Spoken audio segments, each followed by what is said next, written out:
ഗണേശ ഓരോ നാട്ടിലും ഓരോ വിശ്വാസങ്ങളൊക്കെ ഉണ്ടാവും. ചില സ്ഥലങ്ങളിൽ ഇപ്പൊ ഞങ്ങളുടെ നാട്ടിലൊക്കെ ആണെങ്കിൽ രക്ഷസിന്റെ തറകളുണ്ട്. അപ്പൊ രക്ഷസിന്റെ തറയുടെ അത് കൂടെ പോകുമ്പോൾ വണ്ടി ഓഫ് ആവും, വണ്ടിയുടെ ഹെഡ്ലൈറ്റ് ഓഫ് ആവും, അങ്ങനെ കുറെ പ്രശ്നങ്ങളുണ്ട്. അങ്ങനെ ഓരോ അമ്പലങ്ങളുമായി ബന്ധപ്പെട്ട കഥകൾ, അങ്ങനെ എല്ലാ നാട്ടിലും എന്തെങ്കിലുമൊക്കെ ഒരു വിശ്വാസവുമായി ബന്ധപ്പെട്ട് പേടിപ്പിക്കുന്ന എന്തെങ്കിലും ഉണ്ടാവും. ആലപ്പുഴയിലാണ് ഗണേശന്റെ വീട്. ആലപ്പുഴയിൽ ഇത്തരത്തിലുള്ള പേടിപ്പെടുത്തുന്ന എന്തെങ്കിലും ഉണ്ടോ? ഭയപ്പെടുത്തുന്ന ഒന്നുമില്ല, ഭയപ്പെടാതെ നമുക്ക് ഇരിക്കാം ഇതൊക്കെ അറിഞ്ഞുകൊണ്ട്. ഇതിന്റെ റീസൺ എന്താണെന്ന് വെച്ചാൽ പണ്ടത്തെ ജീവിത രീതികൾ അങ്ങനെയായിരുന്നു. ബേസിക്കലി ഇന്നാണല്ലോ നമ്മൾ ഈ സയൻസ് ടെക്നോളജി എന്നൊക്കെ പറഞ്ഞ് ഒരുപാട് സയന്റിഫിക് ആയിട്ട് വരുന്നത്.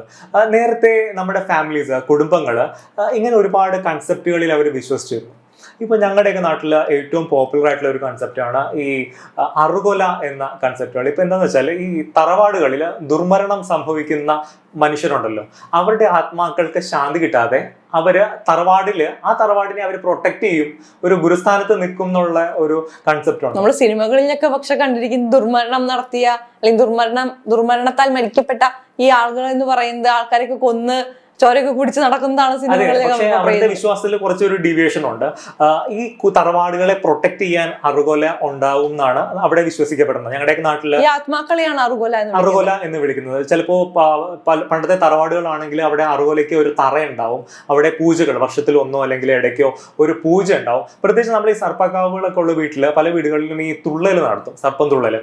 അപ്പോൾ അവിടെ ഒരു ഗുരുസ്ഥാനം അറുകൊലയ്ക്ക് ലഭിക്കും. അപ്പോൾ ഏതെങ്കിലും ആ കുടുംബത്തിൽ ഇപ്പൊ ജനറേഷനിൽ ജീവിക്കുന്ന ആരുടെയെങ്കിലും ശരീരത്ത് അറുകൊലയുടെ ആത്മാവ് കയറുമെന്നും അദ്ദേഹം അങ്ങനെ തുള്ളലൊക്കെ ഉണ്ടാവാറുണ്ട്. ഈ പലരുടെ ദേഹത്ത് സർപ്പങ്ങൾ കയറും, ചിലരുടെ ദേഹത്ത് അറുകൊലയൊക്കെ കയറും.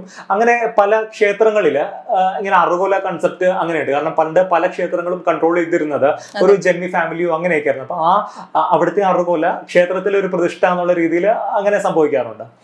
പിന്നെ ഒരു കൺസെപ്റ്റ്, ഇപ്പൊ ഞങ്ങളുടെയൊക്കെ നാട്ടിലേക്ക് ഈ പാടങ്ങൾ ഒരുപാടുണ്ട്. പണ്ടൊക്കെ കൃഷി ഉണ്ടായിരുന്നു, ഇപ്പൊ കൃഷിയൊന്നും ഇല്ലാതെ കിടക്കുന്ന ഒരുപാട് പാടങ്ങളുണ്ട്. അപ്പോൾ ഒരു കൺസെപ്റ്റാണ് ഈ കൊള്ളിപ്പിശാശ് എന്നൊരു കൺസെപ്റ്റ് ഉണ്ട്. എന്താന്ന് വെച്ചാൽ ഈ രാത്രി ഒരു 2 മണി 3 മണി സമയത്ത് ഒരു ചൂട്ടുകെട്ടും പിടിച്ചുകൊണ്ട് ഒരു പിശാചിന്റെ രൂപം ഇങ്ങനെ ഈ വയലിലെ വരുമ്പത്തൂടെ ഓടി നടക്കും എന്ന വിശ്വാസമുണ്ട്. എന്ന് വെച്ചാൽ നമ്മുടെ ഇത് കാലകാലങ്ങളായി തലമുറകൾക്ക് പറഞ്ഞു കൊടുക്കുന്ന കഥകളാണ്. ഇപ്പോ എന്റെയൊക്കെ മുത്തശ്ശി പണ്ട് പറഞ്ഞു തന്ന കഥയാണിത്. അവരുടെ മുത്തശ്ശി ഒരു പക്ഷേ തലമുറകളോട് ഇങ്ങനെ കൈമാറി വരുന്ന ഓരോ തലമുറ കഴിയുമ്പോൾ അതിൽ കുറച്ച് ഗിമ്മിക്കുകൾ ആഡ് ആവും, അഡീഷൻസ് വരും. ഇപ്പോ നമ്മുടെ ഈ ബൃഹത് ഗ്രന്ഥങ്ങൾ, ഇതിഹാസങ്ങൾ നമ്മൾ വിളിക്കുന്ന ഈ മഹാഭാരതവും രാമായണവും പോലും ഇങ്ങനെ അഡീഷൻസ് വന്നുകൊണ്ടിരിക്കുന്ന ഒന്നാണ്. അപ്പോ എല്ലാ മനുഷ്യരിലും ഇത് പകർന്നു പോകുമ്പോഴത്തേക്ക്, പ്രത്യേകിച്ച് വാമൊഴി കൂടി ആകുമ്പോഴത്തേക്ക് എല്ലാ മനുഷ്യന്റെയും ഭാവനയുടെ ഒരു അംശം അതിനകത്ത് ഉണ്ടാവാറുണ്ട്. അപ്പൊ ഇതുപോലെ തന്നെ ഈ ചാത്തന്മാരുടെ സങ്കല്പങ്ങൾ. കാരണം എന്താന്ന് വെച്ചാല് പണ്ട് വലിയ തറവാടുകളിൽ ഈ മാന്ത്രികന്മാര് ധാരാളം ഉണ്ടായിരുന്നു. പ്രത്യേകിച്ച് ബ്രാഹ്മണന്മാർ മാത്രമല്ല, മറ്റു നായർ സമുദായത്തിലും ഈഴവ സമുദായത്തിലും ഒക്കെ അങ്ങനെ താന്ത്രികമായ വിദ്യകൾ പഠിച്ച ആൾക്കാരുണ്ടായിരുന്നു.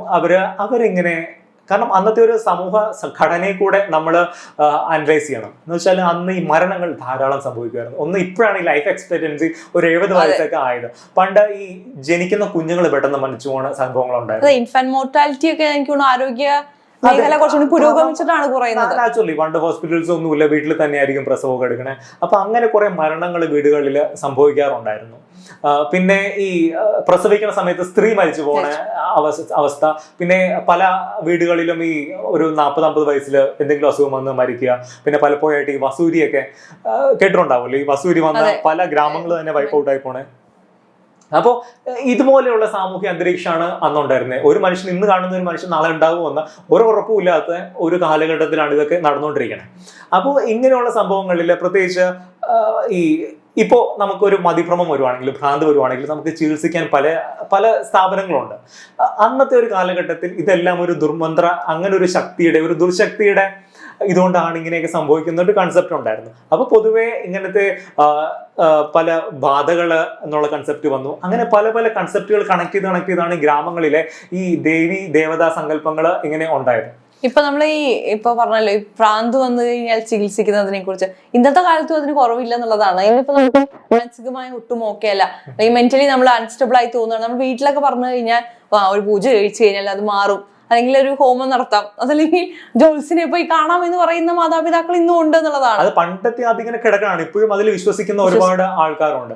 ബേസിക്കലി ഇപ്പോ പലരും ഇപ്പോ ലൈക്ക് ഈ നമ്മൾ ടിവിയിലൊക്കെ കാണാറുണ്ടല്ലോ, എന്തെങ്കിലും അസുഖം വന്നാൽ കണ്ണ് കാണാൻ പാടാത്ത ഒരാള് പ്രാർത്ഥിച്ചപ്പോ പെട്ടെന്ന് കണ്ണിന് കാഴ്ച ശക്തി കിട്ടി, ഇങ്ങനെയൊക്കെ. ഇത് ബേസിക്കലി ഇതൊരു വലിയ ബിസിനസ് ആണ് ഇങ്ങനെ. അപ്പോൾ നമ്മുടെ ഗ്രാമങ്ങളുടെ ഒരു പ്രത്യേകതയാണ് ഇപ്പൊ ഞാൻ നേരത്തെ പറഞ്ഞത്. ഇത് ഞാൻ പല സ്ഥലങ്ങളിൽ പോയി ഇങ്ങനെ പറയാറുണ്ട് ഇതിനെപ്പറ്റി, ഈ അറുകൊല അല്ലെങ്കിൽ ഈ കൊള്ളി പിശാച് പോലെ. ആക്ച്വലി എനിക്ക് തോന്നുന്നത് എന്താണെന്നറിയോ, ഈ ഇപ്പൊ നമ്മൾ പണ്ട് പറയുമായിരുന്നു പനയുടെ മുകളിൽ യക്ഷി താമസിക്കുന്നു. പിന്നീട് ഞാൻ ഒരുപാട് സംസാരിച്ചതിന് ശേഷമാണ് ഞാനത് മനസ്സിലാക്കുന്നത്, ഈ പനയിൽ നിന്ന് കാർബൺ ഡയോക്സൈഡിന്റെ എമിഷൻ കൂടുതലാണ്. അതുകൊണ്ട് തന്നെ ഈ പനയുടെ അടിയിൽ കിടന്ന് ഉറങ്ങിക്കഴിഞ്ഞാൽ നമ്മൾ മരിച്ചു പോകും. കാർബൺ ഡയോക്സൈഡിന്റെ എമിഷൻ കാരണം അത് നമ്മൾ ശ്വസിച്ച് നമ്മൾ മരിച്ചു പോകും. അപ്പൊ അവിടെ ആരും കടക്കാൻ പാടില്ല. ഈ പനയുടെ അടിയിൽ കുറെ നേരം നിൽക്കരുത്. അപ്പൊ പണ്ട് കാലത്ത് എല്ലാവരും നടന്നിട്ടാണ് യാത്ര ചെയ്യുന്നത്, വണ്ടികളില്ല. അപ്പൊ ആളുകൾ എന്ത് ചെയ്യും, ഇടയ്ക്ക് വിശ്രമിക്കാൻ വേണ്ടി ഏത് മരമാണെന്ന് നോക്കാതെ കിടന്നുറങ്ങും. അപ്പൊ അങ്ങനെ മരണങ്ങൾ ഉണ്ടാവാൻ തുടങ്ങി. അതും ഈ പനയുടെ അടിയിൽ തന്നെ മരണങ്ങൾ ഉണ്ടാവാൻ തുടങ്ങി. അപ്പൊ ആൾക്കാർ എന്ത് പറയാൻ തുടങ്ങി, ഓക്കെ പനയുടെ മുകളിൽ യക്ഷി ഉള്ളത് കൊണ്ടാണ്. അത് രണ്ട് കാര്യങ്ങളാണ്. ഒന്ന് അത് കണ്ട് വിശ്വസിച്ച കാര്യമാണ്. രണ്ടാമത്തെ കാര്യങ്ങൾ, ഇനി ആൾക്കാർ പനയുടെ അടിയിൽ കിടക്കാതിരിക്കാൻ വേണ്ടി അവർ പറഞ്ഞു വെച്ചതാണ്, പനയുടെ അടിയിൽ കിടക്കണ്ട, യക്ഷി ഉണ്ട്. അവിടെ കടന്നു കഴിഞ്ഞാൽ കാർബൺ ഡൈ ഓക്സൈഡ് ശ്വസിച്ച് നിങ്ങൾ മരിക്കും എന്ന് പറഞ്ഞാൽ എത്ര പേര് കേൾക്കും? യക്ഷി ഉണ്ടെന്ന് പറഞ്ഞു കഴിഞ്ഞാൽ 10 പേരെങ്കിലും കേൾക്കും. അതെ, അത് ആ സയന്റിഫിക്കാലിറ്റിയെ പിന്നെ മറന്നുപോയി. പിന്നെ എല്ലാവരും പനയിൽ യക്ഷിയുണ്ട്. നമ്മൾ ഈ ഐതിഹ്യമാലയിലെ പല കഥകള് ഇങ്ങനെ ഇപ്പോ കടമറ്റത്ത് കത്തനാരുടെ കഥയുണ്ട്, കള്ളിയങ്കാട്ട് നീലയുടെ കഥയുണ്ട്. അപ്പോ ഇതെല്ലാം കഥകളും ഈ പല നാടുകളിൽ നിന്ന് കൊട്ടാരത്തിൽ ചാങ്കുണ്ണി കളക്ട് ചെയ്ത കഥകളാണ്. അപ്പൊ എല്ലാ നാട്ടിലും ഇങ്ങനെ ഒരുപാട് കഥകൾ അങ്ങനെയുണ്ട്. പ്രത്യേകിച്ച് ഇപ്പൊ ഞാൻ പറയും, ഞാൻ കുറച്ച് നാൾ വൈക്കത്ത് താമസിച്ചിട്ടുണ്ട്. ഈ വൈക്കത്ത് വടക്ക് പുറത്ത് പാട്ടെന്ന് പറഞ്ഞ ഒരു ആഘോഷമുണ്ട്. എല്ലാ 12 വർഷം കൂടുമ്പോഴും വൈക്കത്ത് ഈ വൈക്കം ക്ഷേത്രത്തില് ഈ ദേവിയുടെ കളം എഴുതും. അപ്പൊ ഓരോ ദിവസം കഴിഞ്ഞിട്ടും ദേവിയുടെ കൈയുടെ എണ്ണ ഇങ്ങനെ കൂടിക്കൊണ്ട് വരും. അതിനെ കണക്ട് ചെയ്ത് പണ്ട് വസൂരി കാലത്തെ ആ വസൂരി ഇല്ലായ്മ ചെയ്യാനായിട്ട് തുടങ്ങിയ ഒരു പ്രാർത്ഥനാ രീതിയാണ് ഇത്. അപ്പോൾ ഇപ്പൊ കൊടുങ്ങല്ലൂര് അതും ഈ വസൂരിയായിട്ട് ബന്ധപ്പെട്ട ക്ഷേത്രമാണത്. ആ കഥകൾ ഒരുപാട് വസൂരിയായിട്ട് ബന്ധപ്പെട്ടുണ്ട്. പ്രത്യേകിച്ച് ഈ കാളി സങ്കല്പം അല്ലെങ്കിൽ ദേവതി സങ്കല്പത്തിൽ ഈ വസൂരി വലിയൊരു ഫാക്ടറാണ്. കാരണം അന്ന് ഒരുപാട് പ്രശ്നങ്ങൾ വസൂരി മൂലം ഉണ്ടാകുമായിരുന്നു. ഈ കളം എഴുതുന്നതിനെ കുറിച്ച് പറയുമ്പോൾ, ഈ കളം എഴുതുന്ന പൊടികൾ ഇന്നത്തെ കാലത്ത് നമ്മൾ ഈ കളർ പൊടികളാണ്. പക്ഷെ പണ്ട് കാലത്തൊക്കെ കൃത്യമായി അത് മഞ്ഞൾപ്പൊടിയാണെങ്കിൽ മഞ്ഞൾ ഉണക്കി പൊടിച്ച പൊടിയാണ്. അത് ഒരുപാട് അസുഖങ്ങൾക്കുള്ള മെഡിസിൻ ആണ് ആ പൊടികൾ എന്ന് പറയുന്നത്. അപ്പൊ അതുകൊണ്ടാണ് ആ പൊടികൾ മേക്ക് തയ്ക്കുന്നതും അല്ലെങ്കിൽ ആ പൊടികളിൽ നമ്മൾ തുള്ളുകയൊക്കെ ചെയ്യുമ്പോൾ അല്ലെങ്കിൽ വയ്യാത്ത കുട്ടികളൊക്കെ തുള്ളാൻ എഴുതുന്നത് കാണാറുണ്ട്. അത് എന്തുകൊണ്ടാണ്? ആ പൊടി അവരുടെ ദേഹത്ത് തട്ടിയ അസുഖങ്ങൾ ഇല്ലാതെയാകാനാണ്. പക്ഷെ ഇന്നത്തെ കാലത്ത് അതിപ്പോ സിന്തറ്റിക് ആയപ്പോ അസുഖങ്ങൾ വരികയാണ് ഈ ശരിയാണ്. ഇപ്പൊ ക്ഷേത്രങ്ങളിൽ നിന്ന് ലഭിക്കുന്ന ഭസ്മം പോലും നമ്മള് ഒരു പക്ഷേ അത് സിന്തറ്റിക് ആയിരിക്കും. സിന്തറ്റിക് ആണെങ്കിൽ നമുക്ക് ഒരുപാട് പ്രശ്നങ്ങളുണ്ട്, സ്കിന്നിന്റെ പ്രശ്നം. പക്ഷെ പണ്ടൊക്കെ ഈ ചന്ദനം ഉണ്ടാക്കിയിരുന്നത്, ഈ ചന്ദനം തൊടുമ്പോൾ നമ്മുടെ ഈ ഒരു പോയിന്റിൽ ഉണ്ടാവുന്ന ഒരു തണുപ്പ് അത് നമ്മുടെ മെന്റൽ ഹെൽത്തിനെ ബാധിക്കും, അല്ലെങ്കിൽ നമുക്കൊരു പോസിറ്റീവ് എനർജി തരും. അതാണ് അതിന്റെ ബാക്കിലുള്ള സയൻസ് എന്ന് പറയുന്നത്. പക്ഷെ ഇന്ന് ചന്ദനം പറയുമ്പോൾ ചന്ദനത്തിന്റെ പൊടി വാങ്ങി കുറച്ച് വെള്ളം വെച്ച് തേക്കുക എന്നുള്ളത് മാത്രമായി, അതൊരു ആചാരം മാത്രമായി. ഈ കോലങ്ങൾ ചാണകവെള്ളം തളിച്ച് കോലം ഇടുന്നത് വീട്ടിനുള്ളിലേക്ക് ബാക്ടീരിയകൾ വരാതിരിക്കാനാണ്. പക്ഷെ ഇന്ന് ഭംഗിക്ക് വേണ്ടി മാത്രമായി മാറി. പ്രത്യേകിച്ച് എല്ലാ കഥകൾക്ക് പിന്നിലും എന്തെങ്കിലും ഒരു സയന്റിഫിക് ആയിട്ടുള്ള ഒരു സംഭവം. പക്ഷെ ഇന്നത്തെ നമ്മുടെ സമൂഹം അത് അക്സെപ്റ്റ് ചെയ്യാൻ വലിയ ബുദ്ധിമുട്ടാണ്. കാരണം എന്താണെന്ന് വെച്ചാൽ, ഒന്ന് ഈ മോഡേണിറ്റി അല്ലെങ്കിൽ പുരോഗതി എന്ന് പറഞ്ഞത് ഒരു വെസ്റ്റേൺ കൺസെപ്റ്റ് ആണെന്നും, അത് ബേസിക്കലി ഈ മക്കാളയുടെ തിയറിയാണ്. ഈ ലോർഡ് മക്കാളെ ബ്രിട്ടീഷിന്റെ ഒരാളായിരുന്നു. അദ്ദേഹം 1835 മക്കാളെ മിനിറ്റ്സ് എന്ന് പറഞ്ഞ ഈ ഇന്ത്യൻ വിദ്യാഭ്യാസ സമ്പ്രദായത്തിൽ വരുത്തേണ്ട മാറ്റങ്ങളെ പറ്റി പറയും. അപ്പൊ ബേസിക്കലി അവർക്ക് ബ്രിട്ടീഷുകാർക്ക് സൃഷ്ടിക്കേണ്ടിയിരുന്നത് ഈ നമ്മുടെ ഒരു ബ്രൗൺ കളറുള്ള പക്ഷെ ബ്രിട്ടീഷ് മൈൻഡ് സെറ്റ് ഉള്ള ആൾക്കാരെയായിരുന്നു സൃഷ്ടിക്കേണ്ടിയിരുന്നത്. അപ്പൊ ബേസിക്കലി സ്വന്തം സംസ്കാരത്തെ തള്ളി പറയുക, സ്വന്തം അസ്തിത്വത്തെ ചോദ്യം ചെയ്യുക, ഇങ്ങനെയുള്ള ഒരു സമൂഹത്തെ വാർത്തെടുക്കാൻ വേണ്ടിയിട്ടാണ് അവർ ഇതൊക്കെ ചെയ്തുകൊണ്ടിരുന്നത്. അപ്പൊ ബേസിക്കലി ഈ മക്കാളയുടെ ഇൻഫ്ലുവൻസിലാണ് നമ്മുടെ പല കൾച്ചറും ഇതുപോലത്തെ പല കഥകളും ഒക്കെ ഒരു പലർക്കും പുച്ഛം തോന്നാനുള്ള റീസൺ ഇതാണ്. ഇതൊന്നുമില്ല, ഇതൊക്കെ വെറും കെട്ടുകഥകളാണോ എന്നുള്ള രീതിയിൽ വരാൻ തുടങ്ങിയതാണ്. ബേസിക്കലി നമ്മുടെ നാടിന്റെ ചരിത്രം അത് ഇതിനകത്തൊക്കെ വളരെ റിലേറ്റഡ് ആണ്. ഇപ്പോ യക്ഷിയുടെ കഥ പറഞ്ഞല്ലോ, ഒരു ഇമ്പോർട്ടന്റ് ആയിട്ടുള്ള കാര്യം എന്ന് വെച്ചാൽ, ഈ ജൈന സങ്കല്പത്തില് യക്ഷി ദുർദേവതയല്ല. പല ആൾക്കാരും ഇന്ന് ആത്മാക്കളെ എന്താ പറയാ, നല്ല ആത്മാക്കളായി. യക്ഷി എന്ന് പറയുന്നത് ഇപ്പൊ കള്ളിയങ്കാട്ട് നീലിയത് ജൈന സങ്കല്പത്തിൽ വരുമ്പോൾ അവരൊരു നല്ല ദേവതയാണ്.